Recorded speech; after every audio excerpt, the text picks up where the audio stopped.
Maraknya kasus bullying atau tindak penindasan yang terjadi di lingkungan pendidikan yang dilakukan oleh sejumlah remaja putri di bawah umur di Cilacap, Jawa Tengah menjadi korban kasus ini dengan memanggil sejumlah pihak. Bullying merupakan ekspresi menyimpang pada anak dalam upaya pencarian jati diri, peran pendidikan di keluarga dan sekolah sangat diperlukan sebagai penyeimbang.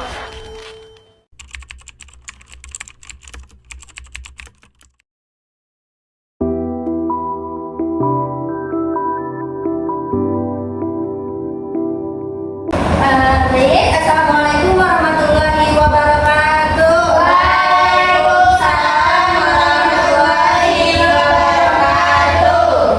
Gimana kabarnya Anda semua? Baik, Bu. Sudah sarapan? Oh, sudah, Bu. Sudah. Oke.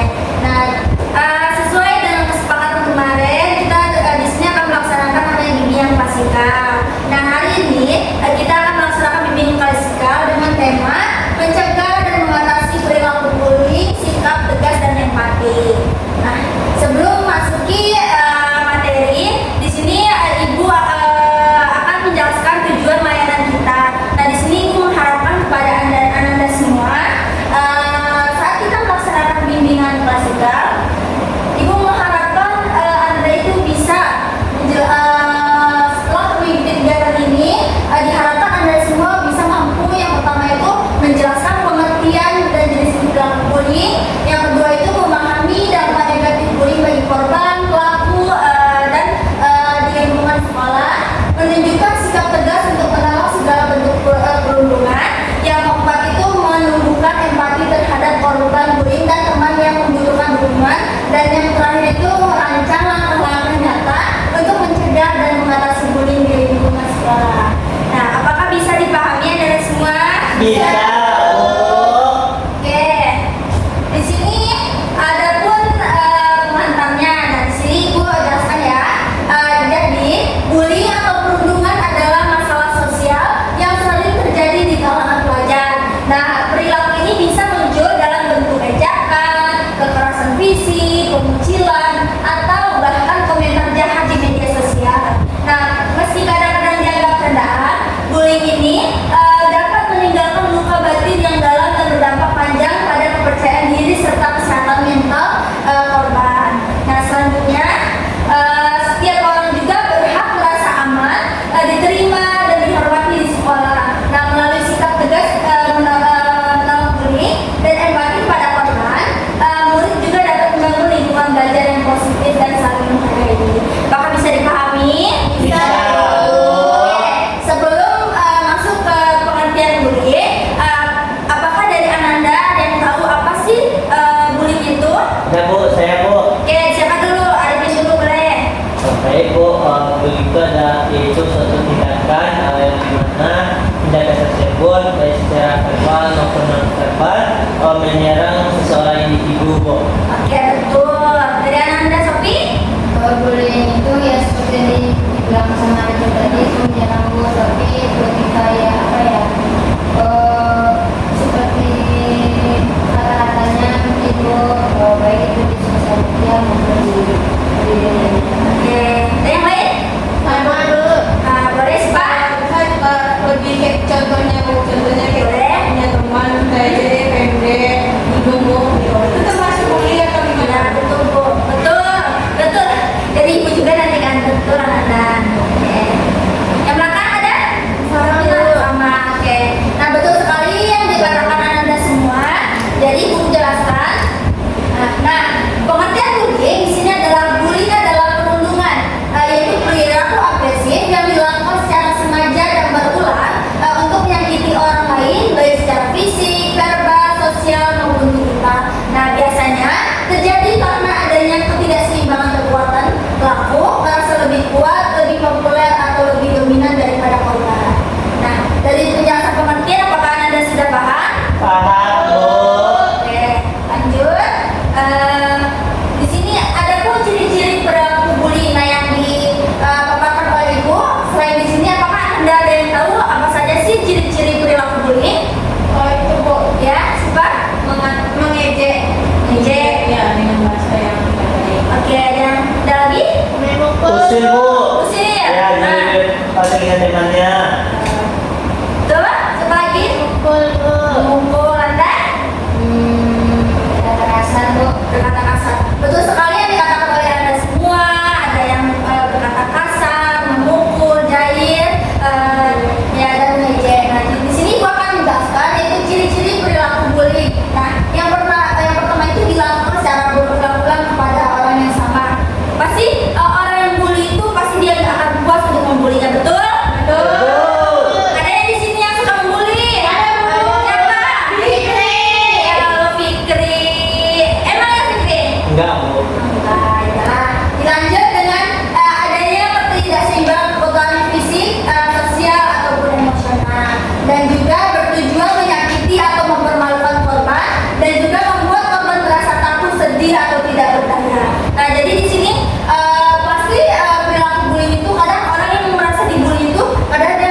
minder, nggak mau berbaur, apa betul? Betul Bu. Betul. Oke, yang ketiga itu mengalami stres, depresi atau trauma. Nah biasanya orang yang selalu dibully itu pasti dia merasa kayak depresi, sering dibully banyak. Sekarang informasi kalau misalnya orang yang dibully itu kadang stres, dia mengakhiri hidupnya. Nah, kebanyakan gitu. Jadi diharapkan dari rekan-rekan jangan ada yang membuli. Oke. Dilanjut dengan prestasi belajar menurun. Nah biasanya ada orang yang dia pintar. Nah kadang ada juga yang orang pintar itu tidak disukai sama temannya, akhirnya dibully. Habis dibully tersebut nanti turun nilai kapasitasnya. Oke, betul sekali. Dilanjut dengan menarik diri dari lingkungan sosial. Nah, dari dampak bagi korban, apakah Anda ada yang ingin ditanyakan? Tidak, Ibu. Ya, oke, Ibu lanjut lagi ya. Nah, di sini ada dampak bagi pelaku. Nah, dampak bagi pelaku yang pertama itu bias menggunakan kekerasan untuk menyelesaikan masalah. Betul? Betul. Kayak biasanya orang yang pelakunya itu biasanya dia menyakitinya berulang-ulang kali. Nah, betul. Yang kedua itu kehilangan kepercayaan teman dan guru. Yang ketiga itu bisa mendapatkan sanksi sekolah atau hukuman. Nah, biasanya kebanyakan kalau di sekolah-sekolah itu menerapkan jika ada orang yang membuli atau itu dia pasti mendapatkan sanksi. Nah, yang kedua skor. Ya, skor. Mungkin ada beberapa dari sekolah itu dipanjat dengan 1 kali dengan 1 keringanan, sedang hingga yang tinggi akhirnya. Oke, yang itu sulit mengembangkan empati dan hubungan sosial sehat. Nah, dari dampak bagi pelaku, apakah sudah paham? Sudah. Sudah Bu. Apakah ada yang ditanyakan? Tidak Bu. Oke, tadi udah dampak bagi korban, pelaku. Di sini Ibu akan menjelaskan lagi terkait dampak bagi lingkungan sekolah. Nah, selain dampak bagi korban dan pelaku, pasti lingkungan sekolah juga terlibat. Nah, gimana? Yang pertama itu suasana kelas menjadi tidak nyaman. Nah, biasanya orang yang dibully itu pasti tidak nyaman semuanya. Jadi kayak merasa ada yang kasihan, ada yang mengikuti juga membuli, ada yang seperti itu. Nah, jadi yang kedua itu hubungan antar murid dan terganggu, citra sekolah menjadi negatif dan timbul rasa tidak aman di kalangan murid. Nah, jadi seperti itu dampak bagi lingkungan sekolah maupun tadi sudah dijelaskan dampak bagi korban dan pelaku. Oke, dilanjut dengan kesimpulan di sini perilaku bullying itu bukan hanya masalah antara pelaku dan korban, tapi masalah seluruh komunitas sekolah juga. Tadi sudah dijelaskan terkait materi bullying. Nah, di sini kita akan melanjutkan ke sikap tegas dan empati. Bagaimana cara menyikapi dan bersikap empati terhadap yang bullying tersebut. Nah, di sini dilanjut dengan sikap tegas dan empati dalam menghadapi bullying. Oke, stop dulu. Di sini. Nah, di sini ada sikap tegas. Nah, bisa Anda lihat ada yang membacakan? Boleh, Sophie? Baik, sikap tegas berarti berani menolak, melawan dengan cara positif dan melakukan jika terjadi bullying. Bukan membahas kekerasan, tetapi berani berkata benar dan melindungi diri serta teman. Nah, oke, betul sekali. Nah, jadi sikap tegas itu jika kalau kita mendapatkan misalnya mendengar orang yang selalu dibully, kita harus tegas memberikan informasi. Tidak boleh seperti itu. Informasi tidak boleh melakukan bullying tersebut, melaporlah ke pihak yang berwenang dan juga bukan kita malah mengikuti bullying, misalnya mengikuti orang yang bullying tersebut. Nah, di sini ada pun contoh sikap tegasnya. Nah, dia mau kamu baca? Ini Pak, boleh Pak. Contoh sikap tegas yang pertama mengatakan seperti contohnya berhenti, itu tidak lucu. Yang kedua tidak ikut menertawakan korban. Yang ketiga melaporkan kepada guru atau wali kelas, dan yang keempat menjauh dari situasi yang memicu kekerasan. Nah, betul sekali. Jadi contoh yang harus kita terapkan sikap tegasnya itu mengatakan berhenti, tidak lucu, tidak ikut-ikutan menertawakan korban, melaporkan kepada guru atau wali kelas dan menjauhi dari situasi yang memicu kekerasan. Oke, materi dilanjut dengan materinya sikap empati. Ada yang membaca? Oke, Sofina baca. Empati berarti mampu merasakan dan memahami perasaan orang lain. Dengan empati kita bisa menolong korban bullying tanpa menghakimi. Ya, betul sekali. Nah, jadi kita sebagai manusia kita harus ada saling yang namanya bisa memahami perasaan orang lain. Jangan diri sendiri saja, jangan seperti itu. Jadi empati itu berarti mampu merasakan dan memahami perasaan orang lain. Dengan empati ini kita bisa menolong korban bullying tanpa menghakimi si pelaku tersebut. Nah, adapun caranya menunjukkan empati. Nah, yang pertama itu dengarkan teman tanpa menginstruksi. Nah, yang kedua katakan, aku tahu kamu pasti sedih, aku di sini untukmu. Dan ketiga, ajak teman yang dibully untuk bermain atau bergabung kembali dan dukung mereka untuk berani berbicara pada guru mereka. Nah, dari cara ini apakah Anda sudah paham? Paham, Bu. Nah, pahamnya jadi seperti apa? Contohnya, ada yang bisa contohkan? Bisa, Bu. Boleh, Iva. Contohnya kayak Sophie, sering diajak sama Vicky. Ya. Nanti kalau Iva yang menemani Sophie untuk menemui guru BK, jangan takut karena biar kami sebagai saksinya. Ya, betul sekali. Oke. Nah, dari sikap empati tadi betul sekali dicontohkan oleh Siva.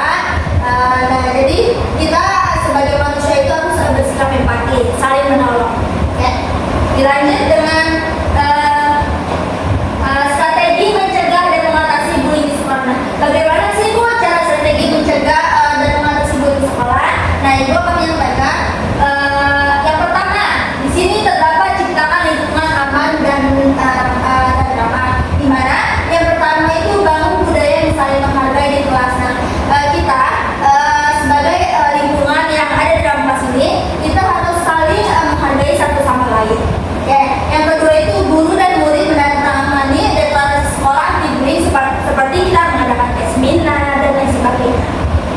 Oke, yang kedua yaitu libatkan semua murid. Nah, di mana di sini yang pertama itu bentuk teman peduli atau duta anti bullying. Nah, seperti tadi dijelaskan yang mengadakan seminar-seminar atau kita membuat pamflet dan dipajang di yang tadi. Nah, yang ketiga dua itu adalah kegiatan kampanye dan lomba poster anti bullying. Biar motivasi biar tidak ada namanya bullying tersebut. Oke, apakah dari penjelasan Ibu ada yang mau ditanyakan? Tidak, Bu. Dilanjut dengan tanggap dan cepat bertindak. Nah, di mana di sini yang pertama itu bila terjadi perundungan, guru harus mendengarkan semua pihak secara adil. Nah, misalnya Ibu nih sebagai guru, nah jika terjadi kayak ada perundungan, Ibu harus mendengar semua pihak secara adil, tidak menghakimi. Ya. Yang kedua itu beri pendampingan emosional bagi korban dan edukasi bagi pelaku. Ya, dari tanggapan dan cepat bertindak, apakah Anda semua ada yang ingin ditanyakan? Tidak, Bu. Lanjut lagi ya. Baik, Bu. Ya, yang keempat itu perkuat literasi emosional. Nah, jadi literasi kita itu harus penting. Nah, karena di sini yang pertama itu latihan mengelola emosi, marah, kecewa, iri dan malu. Jadi kita harus mengendalikan regulasi emosi kita. Yang kedua itu gunakan teknik relaksasi atau refleksi harian di kelas. Ya, dari perkuat literasi emosional ada yang ingin ditanyakan? Tidak. Tidak, Bu. Masih semangat semuanya? Masih, Bu. Oke, dilanjut dengan kolaborasi sekolah dengan orang tua. Nah, selain kita di sekolah, kita harus juga melibatkan orang tua. Jadi biar tahu, misalnya orang tua harus paham bagaimana kondisi anak di sekolah. Nah, di sini yang pertama itu libatkan orang tua dalam sosialisasi anti bullying. Yang kedua itu ajak mereka menguasai perilaku anak dari rumah dan media sosial. Nah, kebanyakan yang Ibu tahu, jadi media sosial ini ada yang digunakan tidak benar, ada yang untuk mengejek seperti cyberbullying. Nah, jadi Ibu mengharapkan kepada Anda semua tidak ada di sini untuk mengejek seperti cyberbullying tersebut. Ya, Ibu lanjut lagi. Di sini contoh kasus diskusi lain. Nah, di sini Ibu akan membagikan satu kertas. Nah, ini bagi ke belakang lagi. Kertas bagaimana? Coba, bagi ke belakang coba. Terima kasih. Ya, ke belakang lagi dan lain sebagainya.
jadi kita harus berani berkata benar dan melawan ketidakadilan karena biasanya kita jika kita bertanggung jawab, jika kita ada masalah kita harus bertanggung jawab. Oke.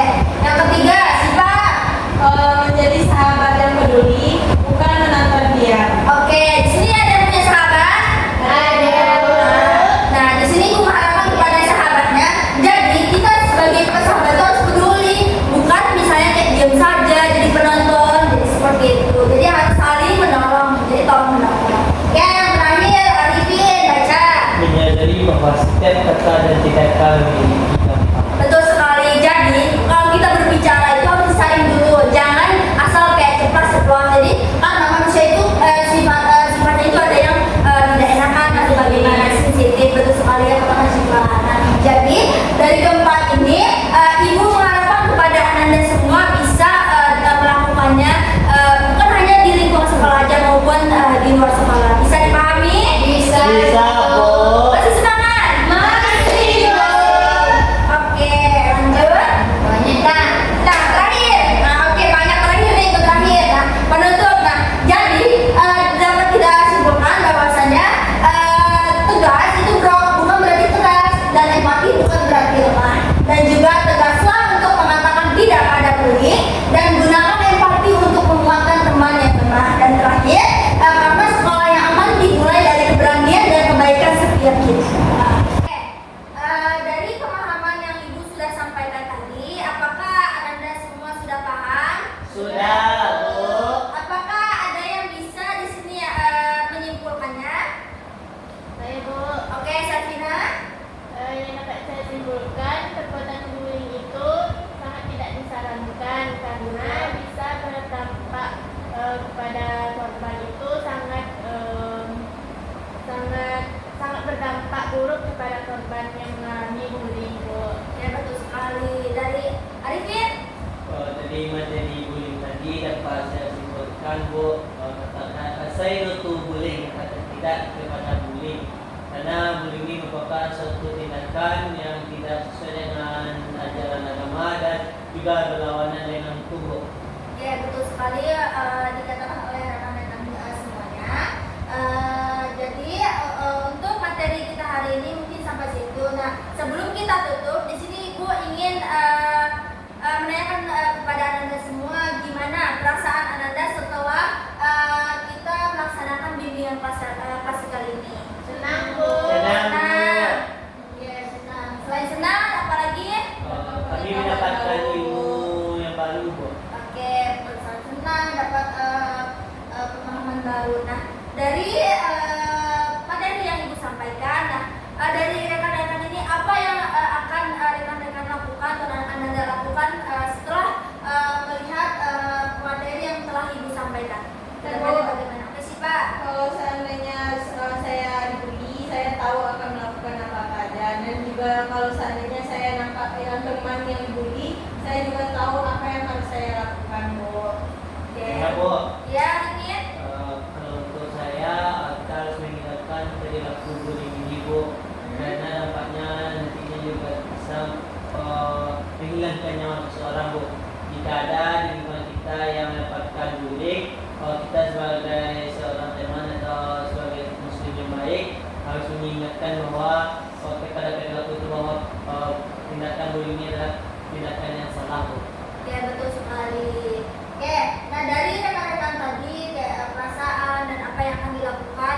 Nah, di sini untuk menindaklanjuti. Nah, dari rekan-rekan yang sudah sampaikan dan disimpulkan, apa tindak lanjut rekan-rekan jika misalnya rekan-rekan ini situasinya dibully. Nah, tindakan lanjutan apa yang akan rekan-rekan berikan? Saya, Bu. Oke, Rifin. Yang pertama, jika saya dibully, saya akan melakukan tindakan yaitu yang pertama mengadukan